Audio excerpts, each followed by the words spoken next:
You okay? Yeah, I'm gonna be fine. You sure? Yeah, I'll be fine. I just gotta get started. Alright. Here we go. 1, a 2, a skiddly diddly do.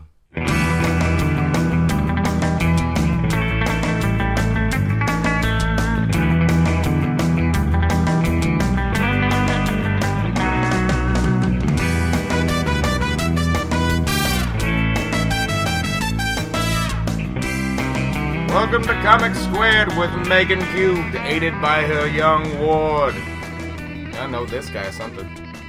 And I'm your host, Magen Cubed. This is my young ward, Blaine. Yeah, I mean, it's kind of like a Robin thing, but, you know, without the molestation and the weird tights and stuff. Yeah, and the little sad boy underwear. Yeah. No, there's still sad boy underwear. Okay, yeah, still sad boy underwear. There's still sad boy underwear, but, you know, it's sad man underwear. Sad man underwear. Okay. I do the boxer briefs. Boxer. It's sad underwear for the respectable gentleman. Yeah, exactly. Yes, indeed. All right. This, as the announcement has proclaimed, this is Comic Squared, with comics, news, movies, nerd stuff. Whatever the fuck we want to talk about. Pretty much. This will be our inaugural podcast. So our Protocast. Our Protocast. Yeah. And of course I'm sick because it's winter in the northern hemisphere, and I'm always sick when it's cold outside. And we're drinking. Yeah, so I can't. So this is gonna be a little bit rickety, but we're gonna run it out. Yeah. See how it goes. All right, so for those of you in the academic persuasion, this is the first day of class for a lot of you, myself included. I had a very weird day, personally. I got to my what happened? I got to class, and I had to miss my Shakespeare class on Tuesday. Oh, that's right, yeah. Because of catastrophic life failure, and I had to leave. I emailed my professor, who was a chill bro, about it, so I didn't look like too much of a douchebag. That's Shakespeare, and you read all that shit when you were 14 anyway. I did, whatever. So I get to class, and if you're an English major, I mean, obviously all English buildings are rickety, old, drafty, like mid-century architecture, just falling apart. It's like the saddest, draftiest, drabbest government-looking building you've ever seen. It was all built in the 40s, and they ripped out all of the asbestos, so now it's kind of drafty. They replaced it with some stuff that didn't work as well. Yep, and then as you move up the increasingly unsteady staircase to the upperclassmen floors and everything, the air gets thinner and thinner, and there are fewer and fewer people. Everyone looks really desperate and haggard.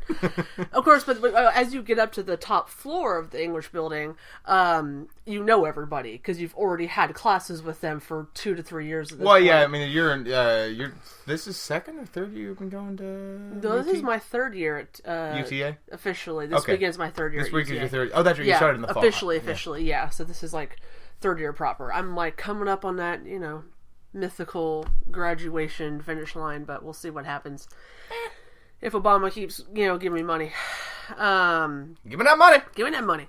So I get to my Shakespeare class, and I'm sitting like in the back because I as a rule I sit in the very back and then slowly move my way forward as I feel more and more comfortable in the class and feel like more of a a douchebag and can talk over the top of people if need be, depending on the climate of the class. And if there's an English class, a lot of people like to sit in the back and, yawn and play on their cell phones. And anyway, so I get in the back, and literally 50-50, like one class is from grammar, one half of the class, I should say, is from my grammar class, the other half is from my American Lit class, and all of them I've taken classes with before this. So I sit down, and the girl next to me, whose name was Quincy, by the way, I'd found this out, or at least I remembered this, she leans over to me and she says, "Hey." I'm like, "Hey, what?" She's like, "You're in my American Lit class." And I'm like, "Yeah, I remember you. You sat next to me in that class too." She's like, "Yeah, and we had a class last year." And I'm like, "Yeah, I remember you. Mrs. Savik's. We did that thing, Mrs. Savik's textual analysis class." And I look over, and there's a girl sitting next to her who's just like, "I remember you." And they were like, both of them looked at me, and it was that sort of like glazed over, like little green men from Toy Story. Remember? The Claw. They both look at me and they're like, "I remember you. How was your book?" And I'm like, It's going. It's going. It's been out for about a year. Like, "What about your next book?" And I'm like, what's going to? I'm in the middle of querying agents. What's it about? And I have to, literally there's a lecture ongoing from my Shakespeare professor, who I'm trying not to piss off because I've already missed the first day of class. You already missed the first day of class. You're not on shit list, but it's like, you haven't taken him before? I've never taken him before. Okay, yeah. I mean, people said he's a good teacher, and he's a really fun, like, laid-back guy, so I'm like, okay, I'll survive this, but I'm like, trying not to, like, earn his ire at this point, you know. So they're like asking me all these questions. This is day 2, and you already fucked up day 1 by not being nice. Exactly. So then she just asked me all these questions, and I was just like, he's talking, but thank you for your interest in my publishing career. Like, I don't know. Then they just sort of scuttled off and talked to me again, and I was like, okay, well, this was slightly creepy. I mean, I appreciate it, but like, I tend to get those reactions in English classes. People just look at me and they're like, but she takes such great notes and her papers are amazing. I love it when she edits our papers at peer review. And I'm like, the fuck? Okay. It's like I only have to do half the work. I know. And then she tells me everything to do right. Yeah. Because my first girlfriend, who was a shit-ass writer, by the way, used to have me do all of her, like, philosophy papers. Ugh. Oh, God. Yo, God. Yeah, I'm sitting there reading, like, writing it was okay. Well, I was just like, was it Greeks or was it mid-centuries? We're talking French. The saddest, driest, the saddest, driest philosophies. Oh, God, it's Descartes and, Kierkegaard, right? Sartre? Sartre? Sartre. That's how it's pronounced, yeah. Sartre. Sartre. I've been drinking for a while. Anyway. Clinky. So that was my day. True to the name of this podcast, we could probably talk about some comic books. Yeah, probably. This Ladies' week, choice, which means I go first. Yeah. So, because I just read it, Squirrel Girl. Yeah. That was, came out, the beginning of the month. Okay. I believe. I literally just read it like 20 minutes ago. Yep. So, I think I'd heard about her before at some point, but then someone told me about, well, particularly with this comic book, Ian told us about it the other day. Ian told me about it the other day. And I started laughing my ass off at just the idea of Squirrel Girl and the fact that she is almost all-powerful. Yes. Beats Thanos, and in the shit in the issue goes against Kraven and defeats him by giving him other targets from her Deadpool trading cards. Yes, by basically telling him how to be a better villain for himself in order to move forward. I mean, she's basically the inspirational self-help superhero. Yeah. And the particular that she came about in she came. Well, I think it was I looked it up. It was 91. Was it 91? It was like 91 or 92. It was the early 90s. Yeah. And pretty much as now we have another decade after the last 5 years of people like Alan Moore and Frank Miller. The grit laying their dick down. I like a great deal of things that they did, by and large, but once you really get into some of the things, it gets gross with them. But, so it was like, this was their, fuck it, let's just do an offbeat, fun, retarded character. And let's make her basically an Omega-level mutant. Yeah, so Squirrel Girl was the response to gritty 80s comics and the sad parade that followed. And, she's kind of come and gone. She's not a really well-known character. She's kind of like a cult favorite. Yeah. She comes, people I bring can totally see why. Yeah, people bring her up periodically to, like, beat the shit out of Thanos or beat the shit out of Galactus. Just because it's like... For the lulz. It was like, really? Thanos lost to Squirrel Girl? Apocalypse lost to Squirrel Girl? Yep. If you haven't read Apocalypse lose to Squirrel Girl? Probably. I mean, it wouldn't be surprising me at this point. I mean, pretty much, but you could just line up. Well, and that with the way this is going, that the way that issue 1 ends with next week, Galactus is about to eat the planet. Yeah. I'm certain at some point she's gonna fight Apocalypse in this book. I mean, pretty much just dredge up every A-lister villain in the Marvel universe, and you can bring them toe to toe with Squirrel Girl, and it's worth the cover price. If you haven't picked it up. It's written by Ryan North with art by Erica Henderson. It is fantastic. One of my favorite things about it, I didn't catch it till I was on like the 3rd page. I was glancing down, I was reading down the bottom panels, and I saw that there was this tiny little beige bar underneath the bottom panels. I was like, wait a minute, is that text? I had to pull out I literally had to pull out a fucking magnifying glass after a couple of pages because I was kind of straining. It was just like, I also had already been drinking by the time I started reading that. That's the theme of the show, by That's the the way. theme of the show, so yeah. You can check it at any time. Unless you're into Schadenfreude, in which case, listen on. So yeah, it's just I had pulled out a magnifying glass and was reading along, and just the first one I read was like, wait, did I screw up the Spider-Man theme song? I mean, Squirrel Girl theme song, and then I read back, and that was the only thing that slowed me down in the panels, just because I had to pull up my magnifying glass at the end of every page to read the bottom commentary. It's her inner monologue about everything that just happened. That's fucking hilarious. Yeah, I'd never thought about something like that. I'm trying to write comic books myself, but. Yeah, something like that was just so simple, subtle, and ingenious, really. It's such like a random, like, sort of, like, highlights moment. Yeah. We were like, hey, that's a face. Yeah. Yay. Or Rappers was like... Or almost like a Where's Waldo. No, it's a Where's Waldo, and it was almost... And it's very fitting. I don't know if they're going to continue that just because they kept bringing up Deadpool through the book. I'm thinking that was their very subtle fourth wall breaking motif. Yeah. Their sort of answer to Deadpool. Yeah. Or at least their response to Deadpool. Yeah. Now that Deadpool is so like Wolverine level oversaturation. Oh yeah. Oh my god, yeah. I still love him though. I still do. Obviously the original Joe Casey run and the Joe Kelly. Did I say Joe Casey? So Joe Kelly. Yeah. Drinking. By the way, Kelly exactly. You don't even be that mad. I mean, well, I know people are going to be mad because oh my gosh, Joe Kelly. We're drinking. Give us a second. Joe Kelly run and the who's the guy who's been writing the last couple of years? That was his big. Brian Posehn and Jerry Duggan. No, it wasn't Brian. It wasn't Brian Posehn. It was the guy who brought that in, who set up the two voices thing. Something way. You know what? We'll look that up later. Yeah, it's Way. Yeah, I was gonna say Gerard Way, but I know that it's not Gerard. It's not Gerard Way. Yeah, it is most certainly not. It Gerard is Way. certainly most not Gerard Way. I still haven't read the Umbrella Umbrella Corporation. You are so drunk. The Umbrella Academy. Umbrella Academy. Okay, I haven't read Umbrella Academy. You've said nothing but glowing praise about that. But I'll get around to that. Short in its prime. Was it canceled or just ended up... He just wandered off. So it wasn't cut short. The guy just fucked off. There was also issues with the artist, and it sort of fell into like production limbo. Same sort of thing that, although not... same sort of thing happened with 10 Grand. Yeah. The Joe Straczynski comic.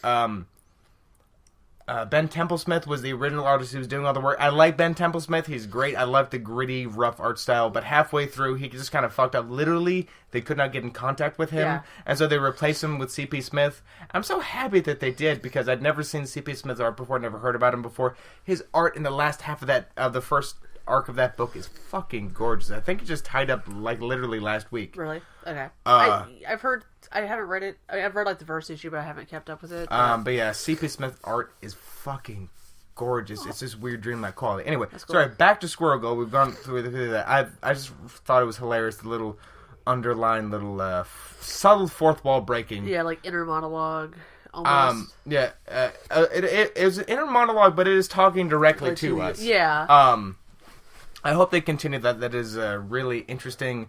It's a really interesting way to have that there, but to not break the flow of the story. Yeah. Just because, not to say that, like say how Deadpool did that.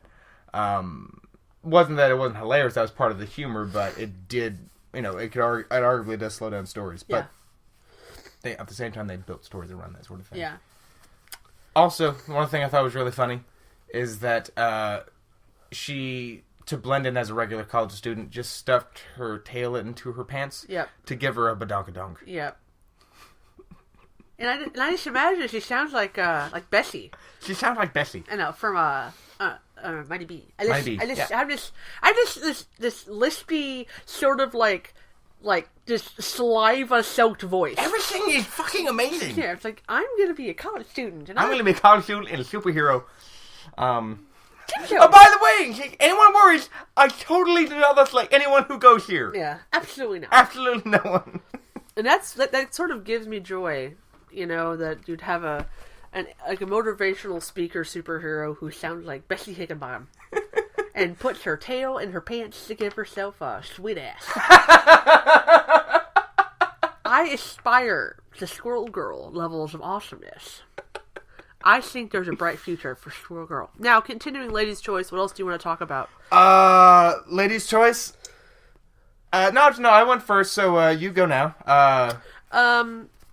To talk, because I would like to talk about things that I haven't had a chance to discuss, like in my other reviews.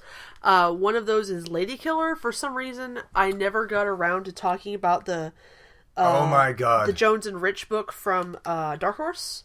One of the best books I've read. One of the best books I've read in a little while. Yeah, it was fucking hilarious. It's totally. It's straight. It's a little bit predictable. I don't know. It's like lovingly derivative. It's lovingly okay, that's the best way to put it. It's lovingly derivative. The opening scene just immediately reminds me of, including the pillbox hat. Yeah. The opening scene from Edward Scissorhands. Well, not the opening scene, but the main continuity scene from Edward Scissorhands. With the mom. Yeah, Diane Wiest. Diane Wiest. Avon Calling. Yes. Avon Calling. Yeah.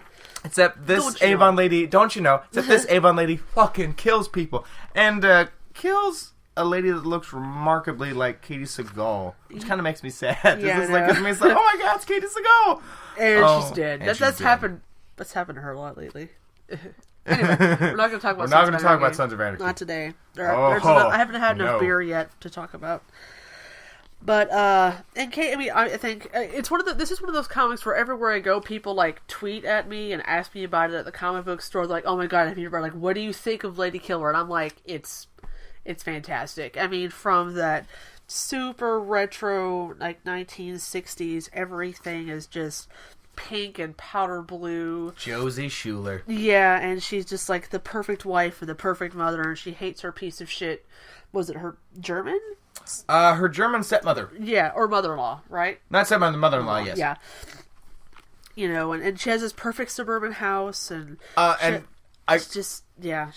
looks like Jackie O. She looks exactly like Jackie O, and because of that, as soon as I opened the book, I could not hear Dr. Girlfriend's voice in my head when I was reading the dialogue. Exactly. And, you know, because it's like you're going through and it's like, oh, this just looks kind of like a silly, whimsical, like 1960s sort of parody of like the Americana, and then she just starts straight up killing this bitch. Just straight up, so it's like, Avon lady, you know, how's it going? Yeah, and then so the whole thing is that she's an assassin who poses or lives by day as a housewife and a mother and an Avon lady. Yeah. And then kills the shit out of people. Actually, we don't even know if she's an Alien lady or Avon lady. That's just a cover. That was just a ruse to get her into the door, which makes sense. Either way, I still appreciate that. That's just me going. Just, I don't think an assassin would literally have a day job. No. She could maintain the day job as the cover to get job to job. Like that. No, that just draws too much because those people end up going on calls, end up on the route, and they're one of the last people known to be seen. Yeah. That's just my brain ticking. Just like it's that anyway. Yeah. But yeah, seriously, I just could not hear Dr. Girlfriend's voice as I was reading this. Take this new line of coral, for instance. It's just the thing for a woman with your coloring. This is the perfect scent to drive your man wild. Yeah. And, as great as all of this is, you know, because she has this perfect yet vaguely dysfunctional family. Mm-hmm. You know, she's this absolutely perfect. I mean, the family seems fairly straightforward. Yeah, it's just the crazy German. It's just the crazy German stepmom. I keep saying stepmom, mother-in-law. Which is in which case that makes it given the time frame, it makes it the standard, like the 50. Comedy setup. Yeah, it makes 50s, it the 60s. It makes it the standard Dick Van Dyke family. Yeah, exactly. And then I think like the best part for me almost is the back matter. Or the letters column. Oh god, what was the term? What was that old? There was a woman who always did that for years. Do what? The woman who had that column where people always wrote in with questions. Oh well, there's been some. I know, but so there was one that was the quintessential. I think she started the whole thing or popularized that sort of. I don't know. But anyway, so it's Ask Josie and advice from a homemaker. And these are some of the best letters and answers I've seen in a while. Like Squirrel Girl, absolutely worth the cover price. Anything else to add? No, just hilarious. Yeah. just hilarious. It was fun. I just want to see when she met her handler. They made it seem like she works for an organization. Yeah. Specifically, it wasn't just like, a cult, as this like sort of a mediator handler sort of thing. It made it seem like it was an organization. So I'm kind of curious. Is this CIA? Yeah. I kind of want it to be. Is she an independent contractor? Does she work for the government? I'm leaning towards CIA because the first, the lady that they kill, the lady that she kills in the, when she's posing as the Avon lady. Yeah. She drops her last name is Romanov. Yeah. Russian, 50s, Cold War. I'm thinking CIA. I'm really hoping CIA because they'll just make this so much more fun. Yeah. If she's a CIA button man. Yeah. Button woman. Woman. Button woman. Yeah. But yeah, that was just absolutely hilarious. Anyway. All right. Next on Lady's Choice. Want to talk about this one? Odyssey. Well, yeah, no, you get a start on Odyssey. I love Odyssey. Don't get me wrong. I'm digging Odyssey. But that's my jam. But yeah, it's like you are so about it. I love Odyssey, but you are so about Odyssey right now. You are preparing a dissertation on Odyssey. I am. Slowly in the back of your mind. I know. Once I get out of school, I'm going to start teaching a class on it. Yeah, so Image Odyssey number 2 just came out. Matt Fraction and Christian Ward. Basically, I don't review it. I just open up Word and just jizz on it, and then just turn that shit in. That's my review of both issues. Just white on white. Just white on white. Yeah. It is a fantastic and fucked up and visceral, just amazing reimagining / retelling / rebooting ? Question mark about Homer's Odyssey, as well as the surrounding story and the characters of the Iliad. Like this, I can't even really talk about it because I'll start weeping into the pages. That's my inner English major just losing her shit. What do you like about the book before I lose? The book is as it's fucking nuts. The first issue is so dense that you really have a hard time getting your footing. You still can, but it's nothing against Matt Fraction. I understand exactly why he did it the way he did, just because he's trying to put it. He has to give a lot of back matter to get things started. Otherwise, you will be completely lost. Yeah, you have to contextualize it, not only with the story, but the fact that they're gender swapping all the characters. Mm-hmm. And unless you know the source material, you're not going to really understand who's who. Which I do, but Yeah, but there's people who have. I've read the Odyssey and Iliad, and So those of us who've read Homer, we're like, yeah, I got this, woo! But there are a lot of people who haven't read it since high school and have no concept of any of this. Greek epic poetry is a hard. It's hard. It's a dense, rough thing to slog through. Yeah, there is a learning curve, and I appreciated the fact that once you get past that steep climb to issue 1, and once you get to issue 2, it slides into a slightly more traditional framework. Yeah, no, that's with text bubbles. With text bubbles. Oh my god, text bubbles! I know. I was just about to say that. It was so much easier to read. It was so much easier, and I was just about to say the same thing. I was so happy there were text bubbles. The first issue made me kind of afraid to read the series because I remembered just because reading it reminded me of slogging through epic Greek poetry. It's like, oh god. Even with pictures, this is hard. Yeah. Even the pictures are hard. Even the pictures are hard because, Christian Ward, God bless that man. He... Yeah. 80s slow clap. Yeah. That shit is fucking nuts. The only thing similar that I can think of is Joe Casey books over the last few years. As far as visuals of what the fuck am I looking at? The only other artist I got the very, very top of my very drunk head is Marco Rudy, who's currently doing Winter Soldier for Marvel. I haven't read Winter Soldier. My first experience with Marco Rudy was on the New Avengers annual, I think over the fall of the summer. It was this Doctor Strange story that was just this. Oh, okay, I read that. I read that book. That's the only artist off the very, very top of my head that I can think of, in a mainstream book that you would easily encounter that reminds me of Christian Ward. Yeah, Marco Rudy. Or you just keep turning the page or to understand what's happening because it's no longer logical. Yeah, Marco Rudy, and I forget the artists on the Bounce and the on the Bounce and the Catalyst comic series that Joe Casey did. I forget they were separate artists. I forget their names at the moment, but those books had really great trippy visuals. Similar sort of thing. Supreme Blue Road by Warren Ellis. Similar. Again, I forget the artists' names at the moment. Also drunk. Great. Yeah, I'm drunk. Yeah, whatever. Yeah, I've been drinking before you got back. So yeah, whatever. But yeah, the visuals on that are so trippy and beautiful. But just the way. I mean, obviously you had that. It was like a centerfold on one side of epic destruction, and well, as I would say, just the epic walkaway shot of people walking away as, cool guys don't look at explosions, cool ladies don't look at explosions on one side. Yeah. And the other side was this... Oh, the gatefold? The gatefold, yeah. It was a centerfold of cool chicks don't look at explosions, and the other side was the catch-up, was the intro to the universe. Well, yeah, the entire universal origin story. Pretty much. And even then, that was still hard to follow. I'm sitting there going, it's like, now, after reading that, I sort of have in the back of my head into issue 2. Yeah, just like you were saying, that was one thing I was like, oh, thank God. Things are moving a little bit smoother now. Although there was a little bit of an economy because with Zeus... there was a slightly more traditional narrative with Zeus and the gods, story. And then you jump right back to poetry. Pseudo poetry.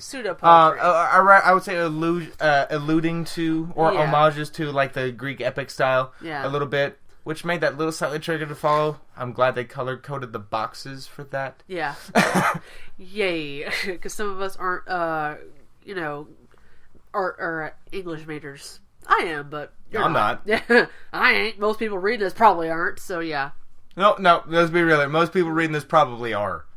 Oh, you mean this particular comic? Yes. Most people reading Odyssey probably are. Yeah, I was thinking like comics in general. I don't know like what the breakdown is. I have no idea. But academic fields. Of people who read comics, the people who are really going to gravitate towards Odyssey. That Venn diagram of comic readers and English majors is gonna like Odyssey's like right in the middle. Yeah, pretty much.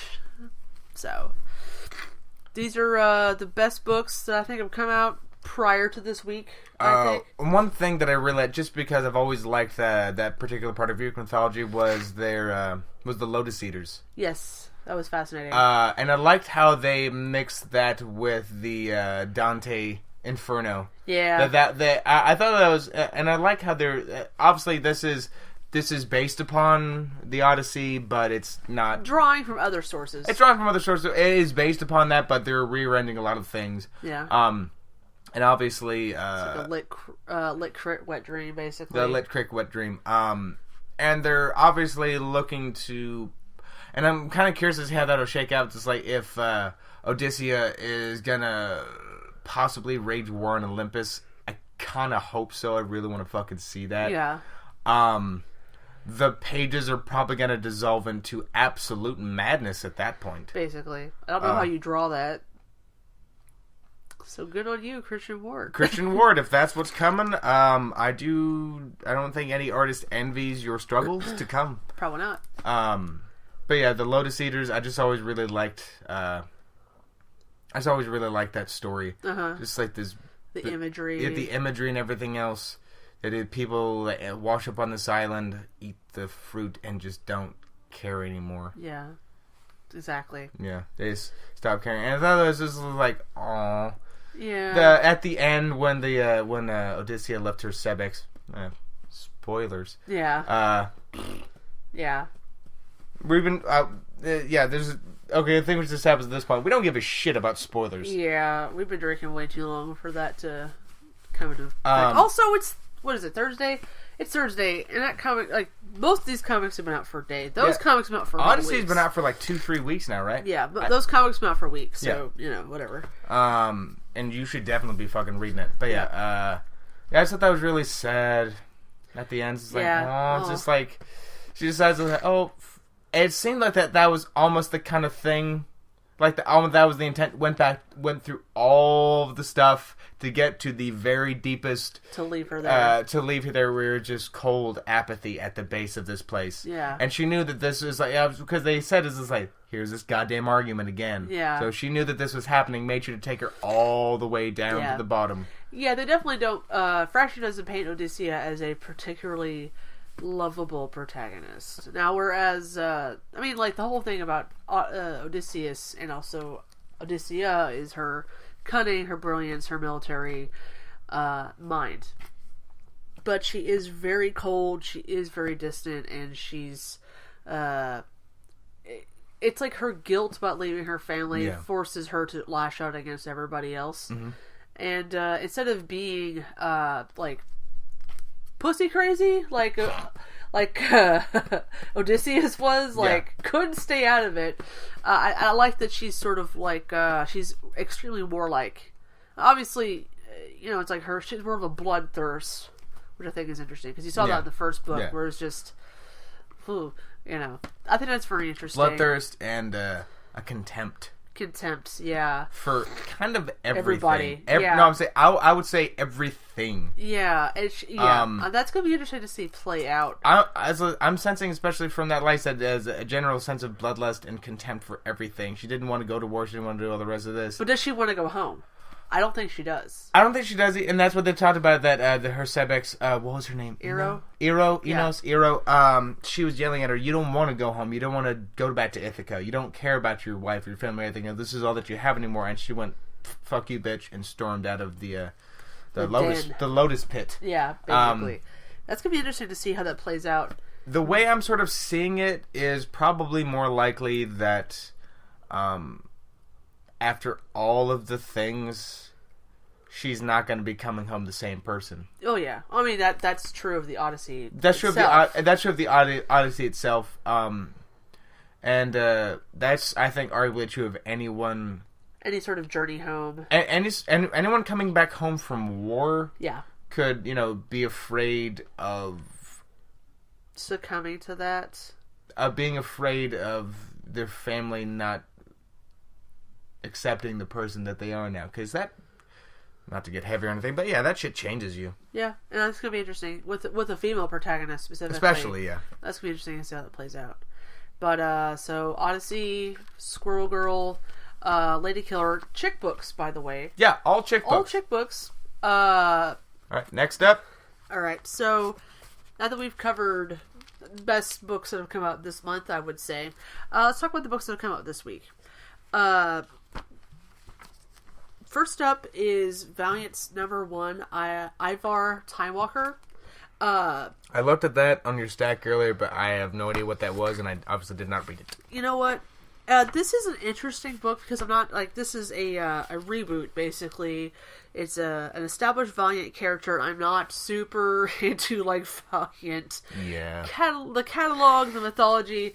I read a lot of that stuff in high school, and it's been about 10 years since high school. So same thing with Image back in the heyday. There was a large geared towards male power fantasy bullshit. Yeah, and that stuff gets gross. And Valiant, I read some of their stuff, but I didn't get super into it. Originally created by Barry Windsor Smith in 1993.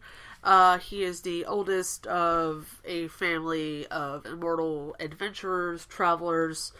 Ivar Time Walker is an interesting, it is so super derivative, I gotta say. It is so, it knows it's writing, the wee Doctor Who coattails all the way in. There's, Terminator. It's a big, time travel, sci-fi, fantasy, action, adventure, genre pastiche, with its tongue firmly inserted into its cheek, and it doesn't give a fuck. Now, I appreciate that, because it's, literally get to a point where he's just, he's a time traveler who doesn't really care about the minutia of time paradoxes and unmaking reality. Don't give a fuck. He's don't worry about it. It's not that big a deal. This shit is he's you watch too many movies. That's pretty much his response to a lot of the layman critique of time travel. He watched way too many movies. Story opens up where he or is it like I said, I haven't read it, but would it be the critique of time travel movies? Wouldn't the critique of time travel movies, arguing with the laws of physics and paradox going, but wouldn't this ruin everything? So basically, they're just going. So he's just going wibbly wobbly timey wimey. Basically, see, his sidekick is the physicist who inadvertently. I'm not really sure if she inadvertently or vertently, whatever. it's all a little vague. And in fact, it's time travel.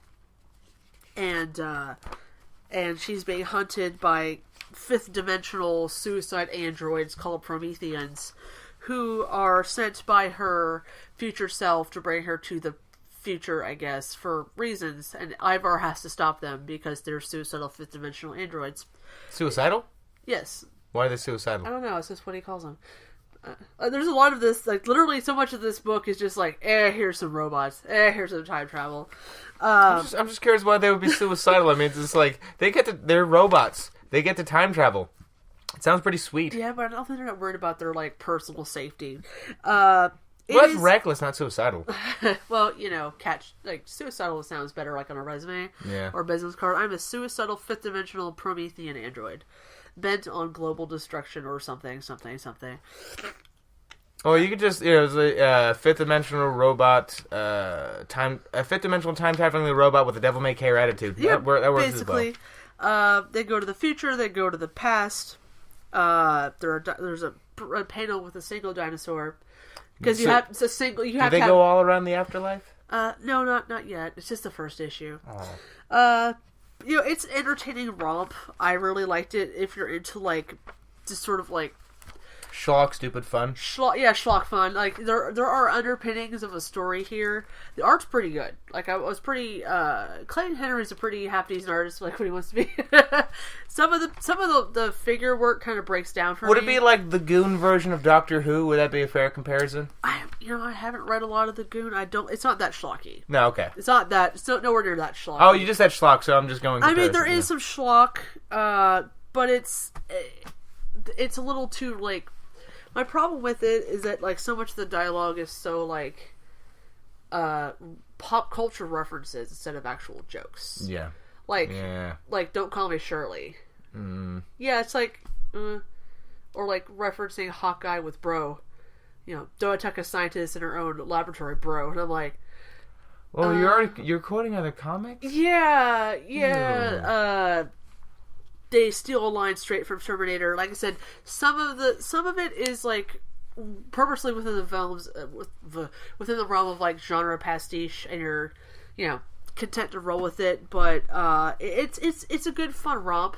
Definitely worth picking up if you're looking for a more lighthearted time travel story, because they're a little hard to come by, and I feel like everyone is so obsessed with like proving the plot holes of time travel that they sort of just lose the fun magic of just tripping through time and space. With this book is just about that. So it was just kind of like the same thing in Looper, where they finally meet in the cafe and they're talking about time travel and whatnot. Bruce Willis just goes, "It's like we could sit here all day drawing diagrams and everything else, or we could get down to business." I love that. It's just like kind of like the nod and wink to the cameras. It's like, okay, yeah, this is barely gonna work. Just go with me here. Yeah, they know that it's bullshit. Yeah. We know that it's bullshit. We're just gonna move on. From the Marvel side, this week, Black Widow number 14 came out. I wasn't too sure. I know. Hang on. I wasn't too sure where this storyline was gonna go, but Natasha has been chasing down the Agents of Chaos. I'm just curious, when did she join Control? Do what? When did she join Get Smart? Yeah. She's fighting chaos. Yeah, exactly. She's literally. I know. And that's what. I'm not. This is not a put down. This is what I love about this. Yeah. Even though so much of the series has been so straightforward, and now we get to like a big villain. Chaos. I know. Like, when they're like, well, these are the Agents of Chaos, and like these are all the people that are lined up to destroy you. So they're going, oh, here we go. It's been a fun, straightforward, like slightly silly, but for the most part, straight ride into like espionage. A little general. I would say there have been a few winks, but otherwise it's been a Boris the Soviet love hammer. Was that his name? I thought that was his name. Continue. No, Megan, you're drunk. You're confusing things. Was that Cards Against Humanity? It was Cards Against Humanity. I'm always going to call him Boris the Soviet love hammer. That's not wrong. Yeah. It's not entirely wrong, but I just, and like I said, I'm not upset that the fact that she's literally just joined the universe of Get Smart. Yeah. That's one thing I find funny. Yeah. I never watched too much of the show, so I'm just thinking Steve Carell and Anne Hathaway. Yeah. But, no, like, I was a little unsure where the story was going, but, I like the sheer, like, brutality that she's been, it's like, of her recent actions and the fact taking that nail guns to dudes. Yeah, I mean, she's just, like, straight up, no, fuck this shit. Yeah, she's all grenades and nail guns this issue. Yeah, and I appreciate that because, you know, I like the playing with the morality of... Ever since the Anderson Cooper issue where she gets outed for all of her, like, fucked up extracurriculars, I enjoyed the idea of talking about the morality of her job as an Avenger and an agent of S.H.I.E.L.D. Yeah. As well as just the general, you know, she's an independent contractor. Spy business. Yeah, spy business. I like that even Maria Hill's like, okay, but this is like the one thing I can't ignore. She's like on a one-woman mission to take down chaos at all costs. And, I don't know. It's going to end happily because it's a Marvel comic and, you know, she's probably going to be in the next Avengers movie, obviously. Yeah, so, she's probably going to get another movie after that, so obviously we can't do anything too high stakes with Black Widow. Yeah, I'm just because I kind of want them to go funny with it a little bit, just because they literally chaos. It's chaos. It's Get Smart. Yeah. That was a mock comedy. That was a spy caper comedy show. Yeah. And now that she's literally fighting the agents of chaos. Yeah. For real. For real this time. They're not even kidding. They're not even kidding. I know it's a different universe, but it's chaos. Yeah. So, is this going to turn just funny out of nowhere like the 17th issue? Yeah, I know. Like, yeah, we're going to get that far. It's going to be like slapstick. I don't know. I mean, at this point, anything is possible. Like, could they go completely... Because it's been like this it's been a very restrained sort of like James Bond homage. No, what would be really great, and I'm just thinking just because I know Matt Fraction's talking about walking away from Hawkeye. Well, soon. I don't know if it was... I mean, they were... I thought it was a rumor. They're trying to end it. Well, it's production, who's he what's it's... Yeah. Like, it was supposed to end in October. Maybe it did, maybe it didn't. Like, I've got the last issue that came out. I don't know if that was supposed to be the last issue. Yeah. Maybe it was. I don't know. The whole thing was so confusing. I'm just assuming that it's all over. I just think that'd be really funny if, not hook up, but if her and Clint got together and it just became Get Smart. Oh. Think about it. He's the perfect. That's true. He's perfect for him. Yeah. That's true. She was 899 if I remember right. I think so. I don't remember what. I don't remember. It's been a hot minute. I know my grandmother watches Get Smart. But... Yeah, my grandmother watches Get Smart. I've only seen like an episode or two of the original series. I've seen the Steve Carell movie once or twice. Yeah. It was funny. I enjoyed it. But I think that'd be really funny. Are they just gonna do Get Smart now? And I could totally live with that. I could totally live with that. Especially if Matt Fraction wrote that. Yeah, I could definitely live with that. If they just said, fuck it, it doesn't matter. They're not going to let us do anything with this character anyway. So nothing matters. Nothing matters anymore. Nothing matters anyway, so it's just like... Battle World. Nothing matters because Battle World. But we'll get to that later. Yeah, nothing matters because of Battle World. But yeah, that's the thing. It'd be really funny if it just turned into Get Smart in like 3 issues. I could handle that. And that's just how they decided to tie it all up. I could live with that. I could live with it. Well, especially everything's going to get tied up. Everything's going to get rearranged here over the next year. Yeah. And Marvel, everything's going to get rearranged because of the whole Battle World civil secret infinity pile that's about to shake down in the next 5 months. Yeah. But, or how I like to call it, Secret Wars, or... How I Learned to Stop Worrying and Love Battle World. That's just what I'm going to call it from now on. The other issue of import that came out this week was Moon Knight number 11. Now, I'm going to let you talk about this one because this meant a lot to you. It's not that it meant a lot to me. I just thought it was fucking interesting and crazy. The whole issue takes place, Mark Spector after, in the last few issues, Khonshu, the moon deity from Egypt, who has been linked to him from years, and that's, he took upon like the whole intro. Takes Mercenary upon an aspect takes upon an aspect. Mercenary Mark Spector died in Egypt under the statue of an ancient deity Khonshu. He returned to life in the shadow of the moon god and wore an aspect of him to fight crime for his own redemption until Khonshu abandoned him for a different agent. This is what happened next. His psychiatrist, who is an FBI agent. We haven't. I'm not entirely sure. I'm not entirely sure if she fibbed her way into that, or if she actually was, or if she was even a psychiatrist. Yeah, because we don't even have her name, as far as I know. We don't even have her proper name, as far as we know. Just his doctor. Just his doctor. And I'm pretty sure the name on her fake/real FBI agent badge. Yeah. I don't know. Basically, her family was killed when she was a young girl back in South Africa. The general's name escapes me at the moment. General Lore. Yep. Her family was killed. She swore vengeance and spent years devising ways to do it until she came across Mark Spector and decided... This was her only way to vengeance. This was her only way to vengeance? Well, actually, no, this was not her only way to vengeance. Well, I don't she hired an assassin who worked special operations in South Africa. Who witnessed some of General Lore's crimes. Who witnessed his crimes, is definitely empathetic to her cause. Wanted this piece of shit to die. But I guess, so that was plan A? Or maybe that was the lore of plan A to get the hold of Khonshu? I don't know. Basically, Khonshu has fucked off, told Mark Spector to fuck himself, joined up with her, convinces, in the last issue before this, convinces this NYPD agent working security at the UN to basically assassinate this guy, put him in place and everything. Mark Spector manages to show up, dive in the way, and get hauled off. Saves the guy. And I guess that's the whole point of the book. There kind of goes, it's like...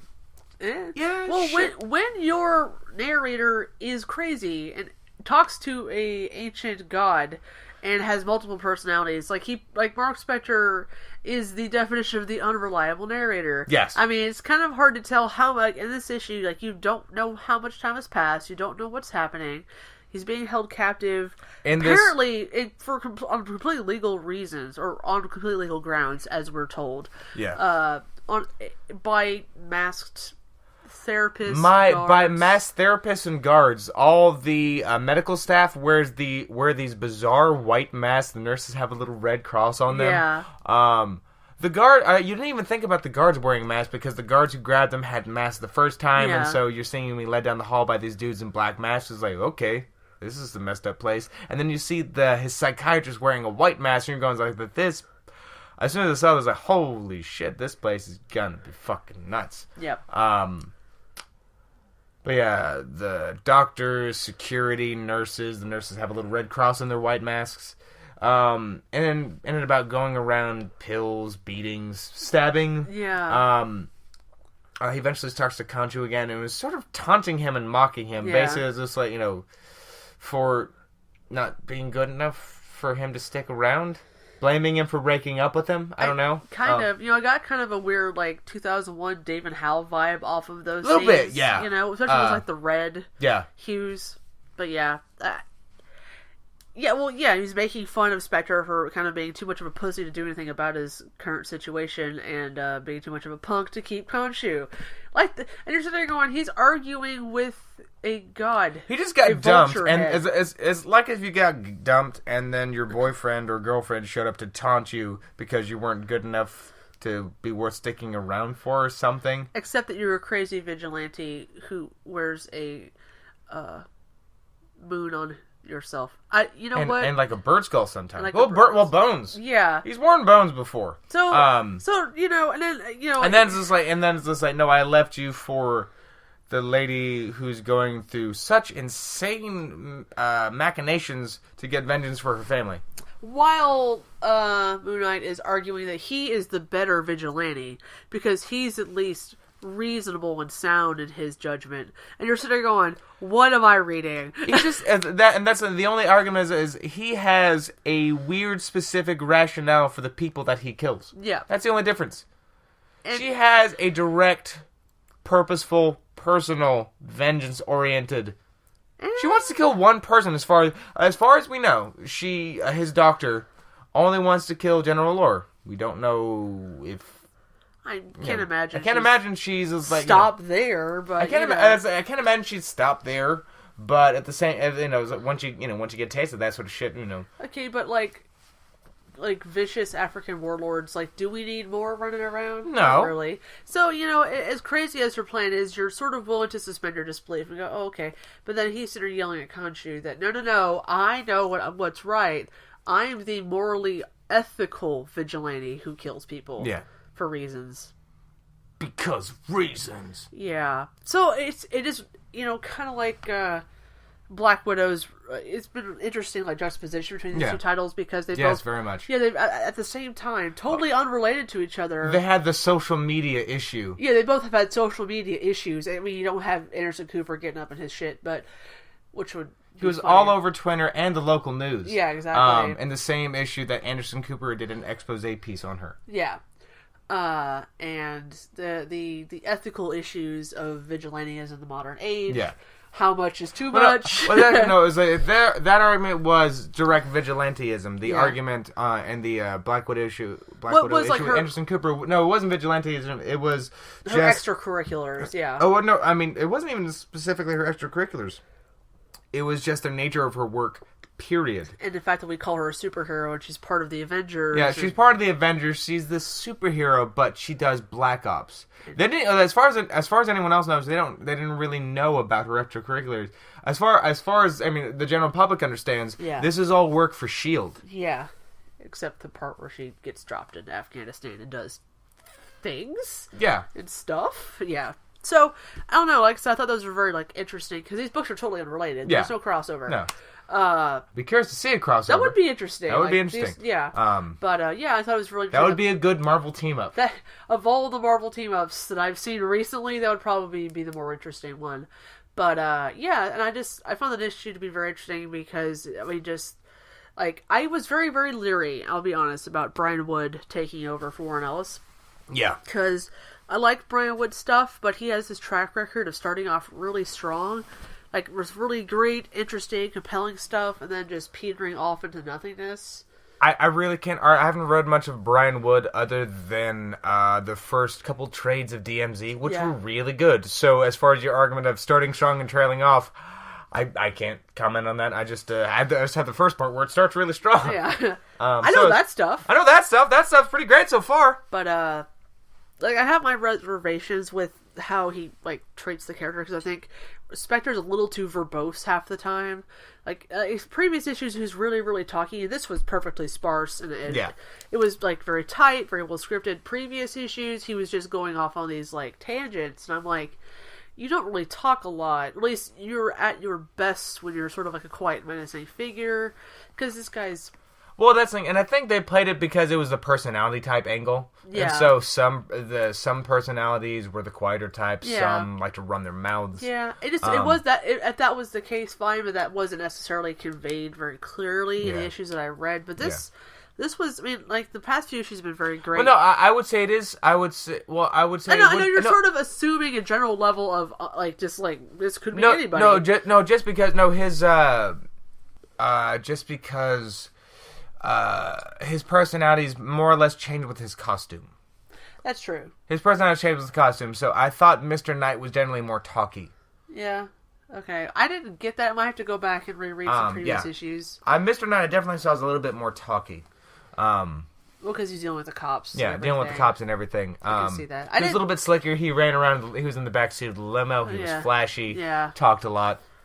Whereas the straight up just classic pulp Moon Knight looking guy, very sparse dialogue, your standard pulp Shadow Batman sort of figure. Actually, no, fuck that. Shadow talked a whole lot. Yeah, he was a He didn't talk much, but when he did talk, he talked a lot. Yeah. Or I would say didn't talk often. Yeah. Nah, fuck it. Shadow talked a lot. Whatever. That was that was his thing. That was how he struck fear. You didn't see him, you just heard him rambling in the shadows, and then... Which would make me call the cops. Like, yeah. I think I'd be creeped out. I don't know. Yeah, but if that's the case, he's only doing that because you're doing illegal shit. I guess it is a catch-22. You can't call the cops. You're not going to call the cops. Some creepy, rapey guy's hiding in the rafters laughing and monologuing to himself. And you really can't do shit except drop the bag with the money sign on it and run away. Or the bag with the... Or your bag as you're sitting there cutting up your cocaine. Yeah, I know. You're really going to call the cops? Hey, there's this creepy guy who broke into my apartment. Yeah, I think he was my cocaine. Yeah, that'd be bad. But, I'm really enjoying the current arc.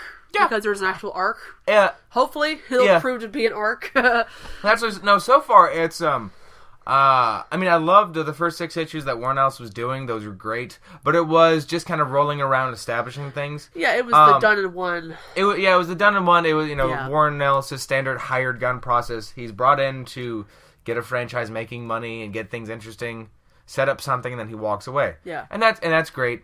It seemed like he just set all this up and then just left the spec script plot outline to Brian Wood. Yeah. Which so far has been going well. Yeah, I've enjoyed it. See a little bit of Brian Wood as well, so yeah.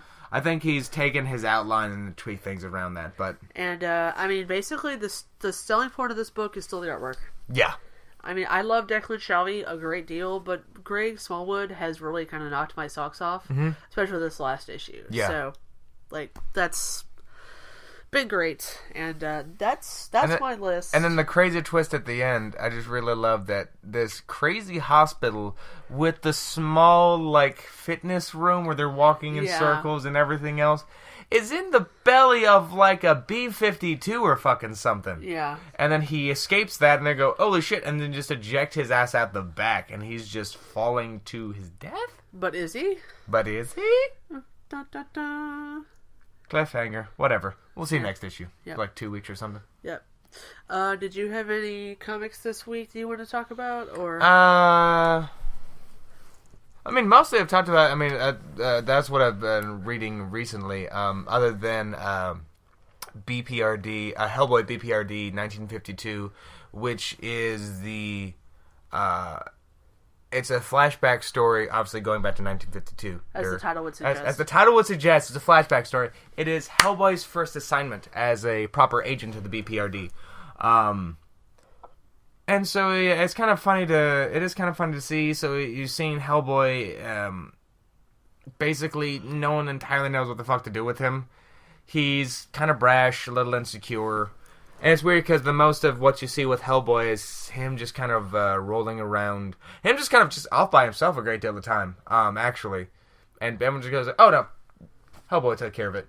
Now in this case, they're kind of babysitting him and just like, should we do this? Well, doesn't he reach full maturity in 8 years? He is, and also at this point, he has been in our dimension for the last 8 years. So he's an 8-year-old in the body of Ron Perlman. I would be emotionally confused too. That's a fair argument for anybody. Yeah, especially Ron Perlman. If you go from puberty to Ron Perlman, in 8 years. And also you're a demon. And you're the Antichrist and stuff. I could see his arc being a little difficult. Yeah, sure. But right into the second issue, as soon as this Brazilian demon pops through this stained glass window, he gets right to punching. Oh yeah. As he is one to do.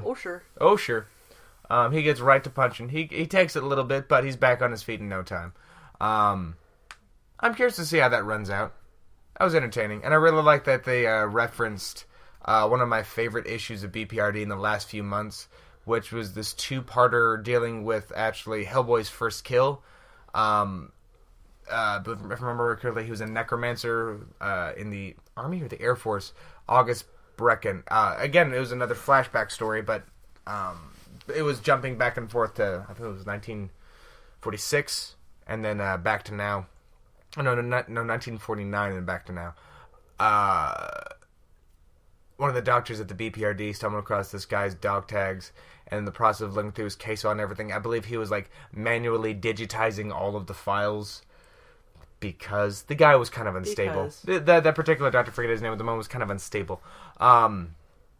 he inadvertently, when he was reading through this guy's file, he'd read the dog tags. The necromancer in question, who had been killing people and whatnot, if I remember right, harvesting their souls as price to pay for some of his powers to demons, Ragdu Jihad and all that. He hid in the next of kin section of his dog tags a little incantation to rise him from the dead, which I thought was hilarious, which is why I had those dog tags pressed, and I have a pair. I'm not wearing them right now. I took them off so there wouldn't be any jingle. But he promises you that they're there. They're real. They're real. I made 2 because I only bought one, which was more. I bought one that was like they were present. It was more accurate at the time, and they sent 2. One was a little dog ear thing, and one that which was now. So it's like, yeah, I'll leave one. I'll age one and leave it in the bag and wear the other one around. Yeah, my nerdy bullshit. But yeah, whatever. I'm happy to see how that runs out. Yeah, that was just something else fun that I read this week.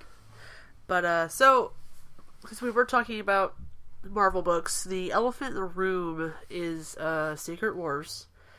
Because the Civil Secret Infinity Pile coming in the next few months. Yeah, How I Stopped Worrying and Learned to Love Battle World. Yes.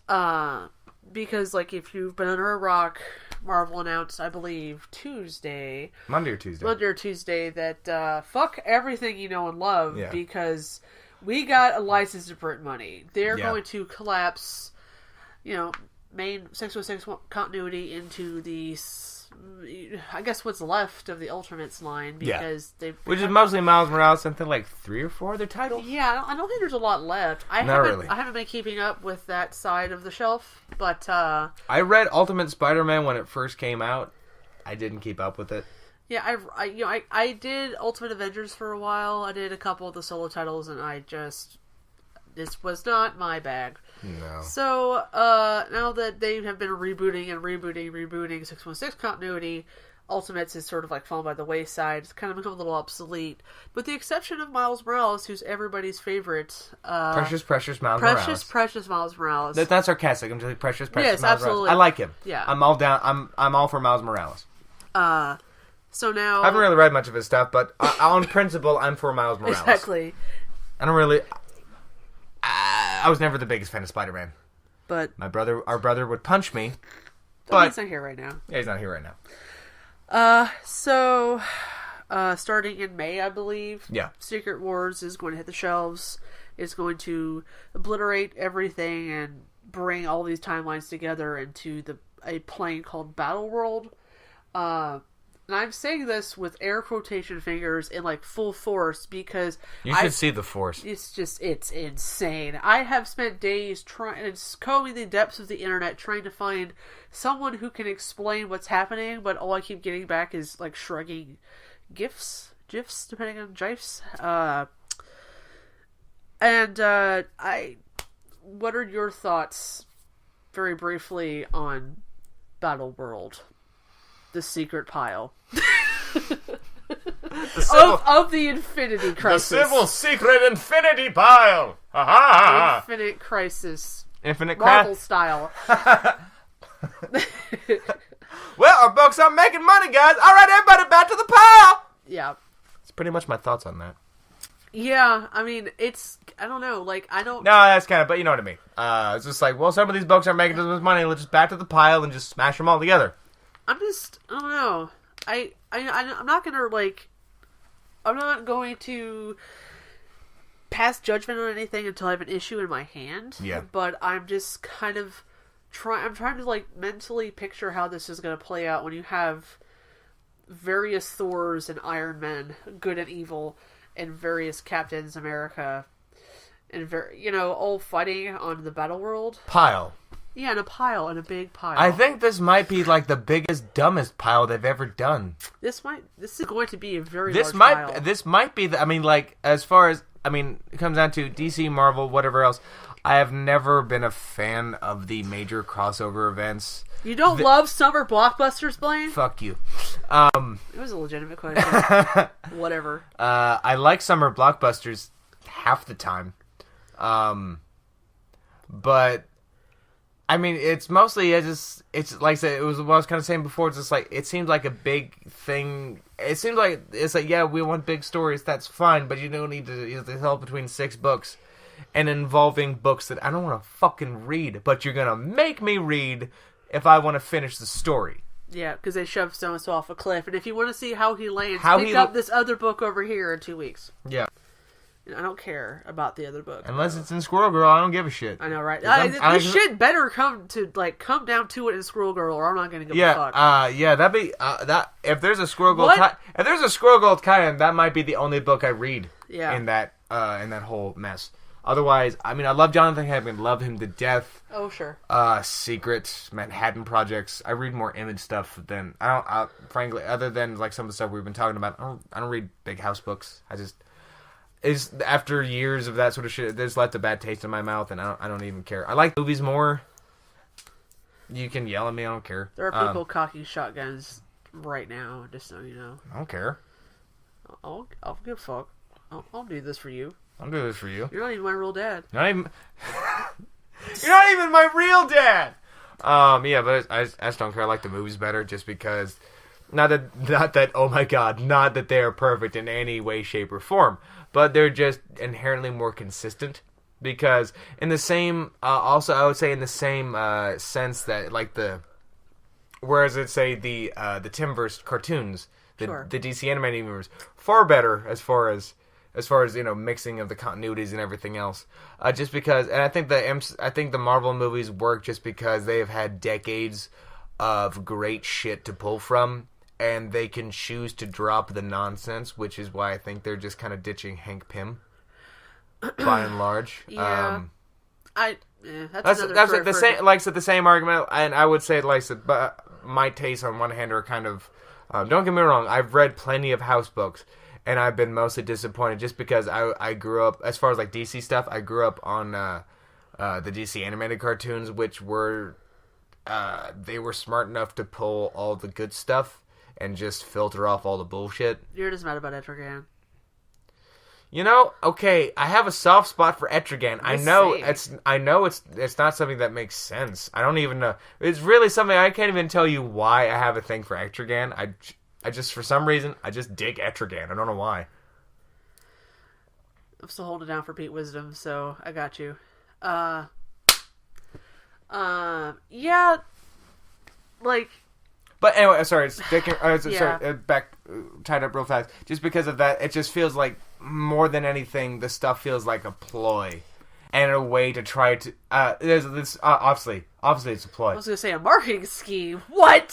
What? Okay, yeah, obviously it just stinks too much of a ploy, as opposed to good storytelling and convenient ways to kill large groups of people that aren't making any money anymore.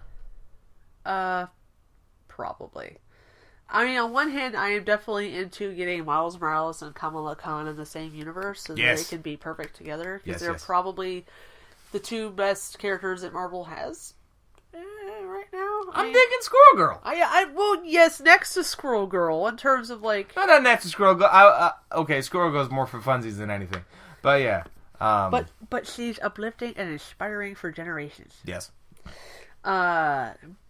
But yeah, like, I'm into that aspect of it, to kind of, like, take the best, or the only thing that I really care about in Ultimates, and basically the best that 616 continuity has to offer is Miss Marvel, and have them, like, have adventures. Yes, you should see the clappy hands. She's making soft clappy hands, and scheming. I know. There's fan fiction to come. But, Magen, no. Blaine, no. Don't tell me what to do. I am a grown woman. But anyway. So, speaking of big, unwieldy news, it's going to piss off a lot of people. Did you hear about that X-Files reboot? Yeah, of course. Yeah. I was listening to the Nerdist. I was listening to the podcast where I got started on Nerdist with Gillian Anderson about 2 weeks ago, week and a half ago, something like that. Yeah. Yeah. Hashtag X-Files 2015. Fuck yeah. I would say, fuck yeah. Well, I would say fuck yeah, just because I liked the last X-Files movie that they put out, but I mean, just as a story in and of itself, it was fine. It felt like a really good two-parter. Yeah. 2 or 3 part or something. It felt like a really good 2-parter. But after years of waiting after the first X-Files movie, the end of the series, like most people are going, I dug it, but that was just like a good episode. But why did it happen?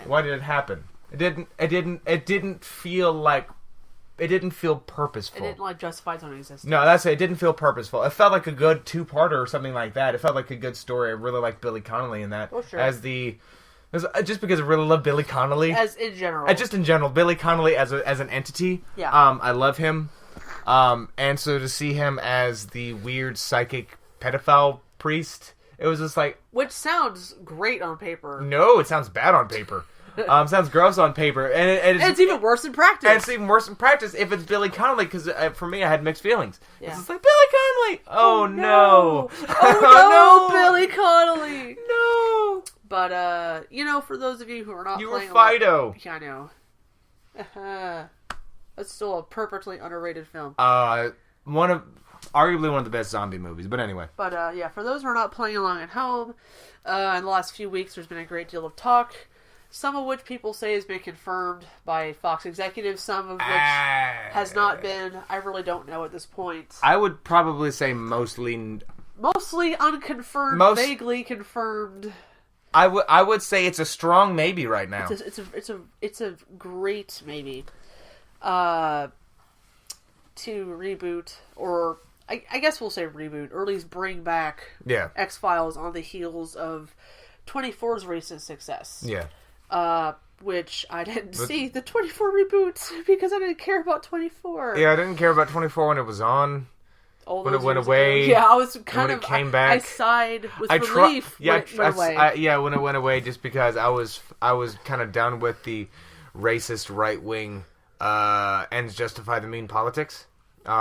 During the Bush administration. Yeah. And that's really sucks because another person we love, Kiefer Sutherland. I've always loved Kiefer Sutherland. It's like, why? Why do you have to Jack Bauer? Shake he fist at the gods. Yeah, that's just my butthurt Kiefer Sutherland feels. I've always really dug him in movies, and 24 is crap. But not to offend anyone, but I hope I offend you. 24 was crap. I tried to watch the second season, which I heard was one of the best. I got halfway through and I was bored to tears. I watched the first season and then I sort of fell. I watched the first 3 episodes of the first season when I was 11 or 10 or something. Well, I'm sure it didn't mean anything to you when you were 11 or 10, but yeah, but I was still thoughtful enough. I was still thoughtful enough to go. It's just like, yeah, this is bullshit. Not into it, but on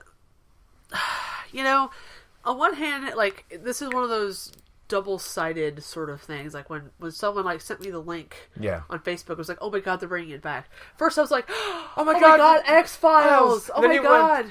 Oh no, X-Files! Exactly. It's like they already kind of fucked it up towards the end of the series anyway, with Robert Patrick and the sheriff from the last season of Sons of Anarchy. Chip's girlfriend? Huh? Chip's girlfriend. I don't remember her name. It wasn't worth... The psychic, not psychic, who didn't believe in shit. The psychic, not psychic, who didn't believe in shit. Yeah. And was reincarnated from someone. Yeah. Like Bonaparte? I don't know. Was it Napoleon? Was it Cleopatra? I think it was a judge or something. I don't know. I'm half remember. Everyone was reincarnated from Cleopatra and Napoleon. Doesn't matter. Pull names out of a hat. On one hand, it's... I feel like there are ways to make it not suck. Yeah. Like, there are definite ways that they could do this, and it could be good, and it could leave a good taste in everybody's mouth, because those last couple seasons just kind of ruined it for a lot of people. I was epically disappointed with the series finale. I pretty much gave up watching the last 2 seasons and then popped back, or so I floated in and out sort of, and then I saw the last 5 episodes of the final season. Yeah. Obviously saw the finale and it was kind of... Yeah. I didn't know what I was looking at after a while. Barely. The trial of Mulder. Yeah. I do have... And then guys embedding themselves in walls and stuff, and... Because... Yeah. Unless I'm forgetting. Anyway, it doesn't matter. Doesn't matter. I have thought about it quite a bit since the announcement, and I've put together a couple of, I feel... I crowdsourced this as well on my Facebook to kind of see what else people thought of this, and most people had the same sort of groany sadness that I did. I feel that there are 3 ways they could do this, and it could be good. One would be stick to a short 10 to 13 episode run, like a mini, or like a short season, max, like 13 episodes. Yeah. I figured that was 13 season. Because don't jump back into 24. 24 to 26 episodes with all the filler. Frankly, I mean, you're already on shaky ground in terms of like public trust. Yeah, like you're. Although I would say X-Files, some of those, just because they had some really strong writers in there, some of those fuck-off episodes were fucking great. Absolutely. Like, yeah, some of the fuck-off... yeah. Like, I wouldn't even say fuck-off episodes, because the show was serialized adventure exploring the supernatural. Monster of the Week. Yeah. So much of that was just what's happening this week. Yeah. So you can't even say fuck-off episodes, because that was just the show. Well, yeah. But because the way the show operated, you had, like... The first, or like the opening couple episodes, which were very plot-oriented. Because the end of the second season was when Joan Anderson got pregnant, so that's when they had her abducted, so that's when they really got into the mythology episodes. Yeah. And so after that, they kind of stuck to that method of opening with some mythology, having a little mythology in the middle of the season, that mid-season and break. Then close it with some mythology, some X-Files mythology. With the cliffhanger. And then everything else between was pretty much... open season. You could talk about anything. You could go anywhere. Some of those episodes were amazing. Were from like season 2, season 3 on. I feel like the first. I don't know. Like to me, the first 2 seasons they were. It's like they were definitely. They had strong episodes. They had some really strong episodes, strong writing. But the first 2 seasons, they were still planting their feet. And that was one thing I thought was interesting is that in listening to the Nerdist podcast, Gillian Anderson, she was talking about that she kind of, she felt that she didn't finally get into a character in a place of real confidence until the 3rd season anyway. Yeah, you can kind of tell from the you can kind of tell she was very confident by 3rd season on. So basically, after she was abducted, when she came back from the abduction, had her kid, had her shit together, now she had to be a mom and everything else. 3rd season of the show, she was like, she kind of got her feet wet and everything else. It was like, okay, now I can kind of... Oh, I got this. Yeah, because she was like, she got the show when she got on the show when she was like 24. Yeah. Told them she was 27. She had barely acted in anything aside from like some small stuff, plays. Yeah. And landed on what ended up turning out to be a huge fucking show. Yeah. And that's overwhelming for anybody. And she never really watched much TV, so she didn't understand like the episode demands and everything else. It was like what that would undertake. She said she was close to getting fired, especially in the first season a couple times. But yeah, I feel like if they just cut out the filler, short episodes, short seasons, full length episodes. What am I doing?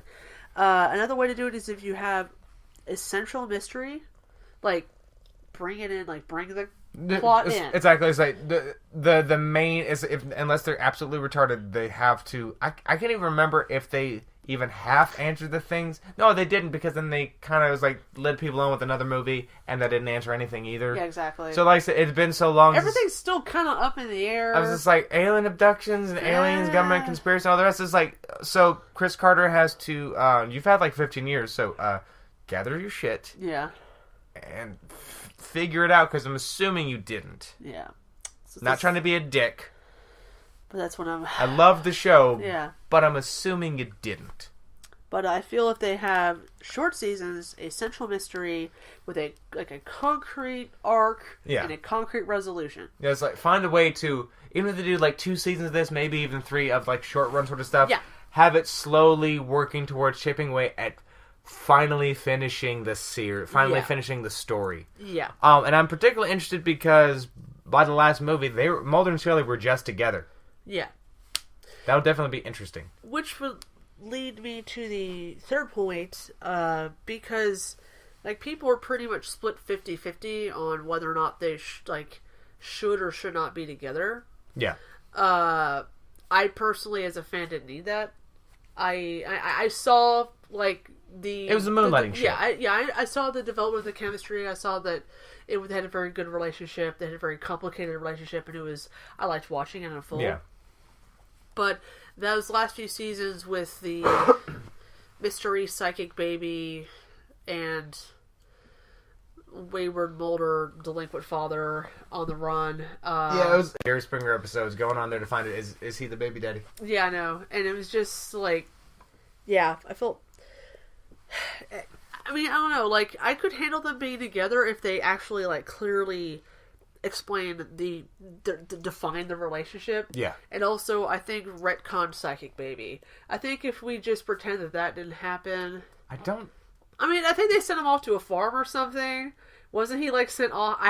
He was sent off somewhere, ended up in adoption or whatever. I mean, was the baby psychic? Yeah, I think so. I have not seen. I think the baby was a half-breed or something. Yeah, it has been so. No, it's not a minute. It has been years. It has been years since we've really delved into the X-Files shit. Yeah, and you know what? Of the mythology, okay with that. I'm kind of okay with it. Like, I've gone back and I've watched like seasons 3 and 4 and 5. You know, going back and picking at favorite episodes. Like watching like the greatest hits. Oh, speaking of same sort of thing. Yeah, I mean, at least last couple of years I've been watching the X-Files Christmas episode where they go into the house, the murder house, the suicide pact, lover suicide, murder suicide pact on Christmas Eve. Yeah, that was one of my favorite episodes, and another reason because it was about these two ghosts, psycho, head fucking these two about their relationship. Yeah, and they're trying to get them to kill each other. Yeah, it's great. Merry Christmas. But I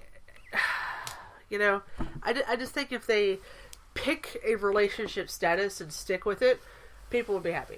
Like, if they're, I mean, I'm fine with them not being together. I'm fine with them being together. I think at this point, it doesn't need to be about the relationship. It needs to be about the mystery. Yeah, I think probably I think they'll probably end up staying together just because at this point, that's what people remember. That's what people remember from the last movie. And so it's like, you already rang that bell. Why just? I mean, I would be kind of curious to see how that plays out. No, I'm saying if they go back into the old job and the relationship changes, and so that I'm saying I would be interested in seeing of how that would impact their relationship. Yeah, if they could stay together. Yeah. I'd be curious to watch that as have that be a part of the thing. Sure. I just feel like they need to clearly define what the relationship is. Are they going to go looking for that kid? Are they going to go looking for their kid? I'd be fine with that never happening. I would be kind of okay with it too, but I think I think we could all live without Psychic Baby. I think we'd all live with that Psychic Alien half-breed baby. Who went to a farm. Third breed? Third breed because it was it was like half Mulder, half alien. And Scully. So, quarter Mulder, quarter alien, half Scully. Yeah, I don't know. It's mostly Catholic? It's mostly... As all psychic alien babies tend to be. If they are together, I feel like it would be very, very interesting. I would just like to see... Okay, I should say whether they're together or not. That's where I should start off with. Yeah. Whether they're together or not, I feel that what would be very, very interesting is to just have an older Mulder and Scully in today's world, with today's threats, with today's technology, mythology, with Twitter, dealing with government conspiracy, paranoia. It's not like the alien abductions. I mean, it's not like America's gotten any less conspiracy crazy. And I just think in a modern... Are we going to be picking this up? Mulder's been just running message boards, putting up bullshit documentaries on YouTube. Kerouacking. It's just Scully's bringing home the bacon, working as a doctor, so is Mulder hanging out in his attic with the new lone gunman? With the new lone gunman? Yeah. Or maybe he's just by himself. And like I said, you have the classic schizophrenic, beautiful mind. Things are up on the wall, pushpins, strings, all that. And then he's just sitting there making YouTube videos of conspiracy nonsense. I don't know. I mean, feels like a good place to open that. I think, I could see him ending up there. Does he end up as a guest on the Alex Jones show? I know. That's a good question. I mean, it'd be really funny on one hand if he did. On the other hand, Alex Jones is a fucking nutjob, and I don't want him to have time on X-Files. I know, right? Please don't be a part of my franchises. I don't know. I like Secret Wars. I need to have a product in front of me to judge viciously before I make any sort of calls either way. Also, I do hope one thing that there are... Some of my very favorite episodes were the episodes where it was just like, fuck it, let's just have a laugh. Oh, sure. Shit was just hilarious. The cops episode, that was mostly funny. The vampires in Texas with Luke Wilson. And the teeth. The teeth. He had a slight underbite. Yeah. All that. The kid from Sandlot who's just like... Mulder tosses the bag of sunflower seeds. He's like, oh, man. What are you going to do that for? In big trouble as he's picking up sunflower seeds. Yeah. Like, shit like that. I really would like to see that. And same thing with the Christmas episode. Yeah. Just shit was played more for laughs than anything else. There was supernatural weirdness, but this was more for funsies than anything. Yeah, I don't know. Like, although those are some of like the most memorable episodes. Personally, like I said, for me, I would want at least if they come back, I need at least one of those in that season. I know that would be good. I'm just afraid that if they come back, it's going to be real serious. You know, and it's like we need to quantify what is X-Files and wring that out for every dollar that we can. Yeah. And make the show to make Which up. Which is why we need the funny episodes. Which is, I know exactly. I just don't trust them to think about that. I don't. Because for me, that's what I always remember. I mean, it's not that I don't remember the crazy, intense, alien abduction conspiracy the shit. The cliffhanger episode, Scully being abducted, everything else. The Gregor guy or whatever his name was. Yeah. I think it was Gregor. Whatever. Drinking. Anyway. But yeah, I just hope they have a couple funny fuck-off episodes. That they remember their history. Yeah. And what made the show work. Which was that very well... That he always slept on his couch. Yeah. And watched far too much pornography. And that's, at the end of the day, that's what counts. Yeah. Yeah. Tear. So that's my big old 90s nostalgic flashback. There we go.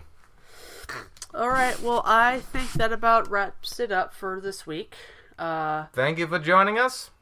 I'm Magen Cube. This is my young word Blaine, and we'll see you next time. Bye, everybody!